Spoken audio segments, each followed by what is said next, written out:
My name is Chris Wood. I'm from Mission Viejo, Southern California, Orange County area. Just moved here about 3 years ago.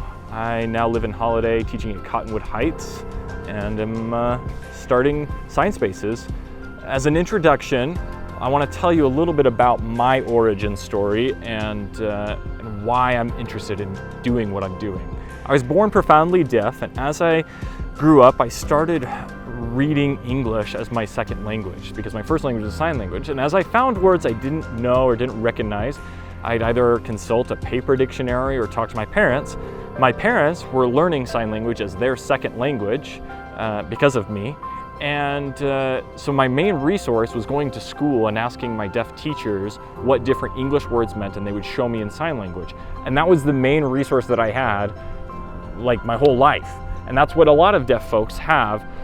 And in 2020, we see browser-based pop-up dictionaries, and none of them are supporting sign language. For goodness sakes, why not? I don't know why. So here's where we come in. So we have 4 or 5 problems that we're solving. First problem that we're solving is that deaf kiddos are graduating high school reading at a 4th and 6th grade English level because the education services that are available to them are just serving them, as well as they're learning 2 languages at the same time, English and sign language.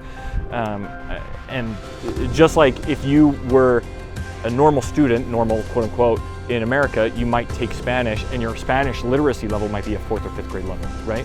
So 70% of these deaf kiddos grow up in homes where their parents don't sign, and they can just gesture and they can say, eat more, sit down, stand up, go take a bath, and that's it. That's the level of language use in the home. And so they have language deprivation, which affects the language's centers in their brain. And the other thing that this is addressing is that sign language is not universal. Sign language is country specific. It has its own syntax. It's very different from English. In English, we might say, where are you from?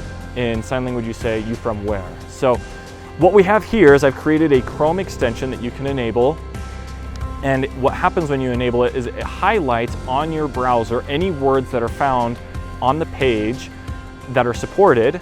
And you can click those words and it shows you a short little video in the form of a pop-up what that word in sign language looks like. So this not only can serve deaf kiddos learning English, but it can also serve those that are learning sign language. So sign language is the 3rd most chosen language in higher education.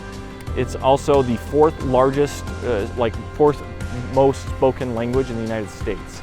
So you have French, Spanish, Chinese, and then sign language in the United States. And that's where Signspaces comes in.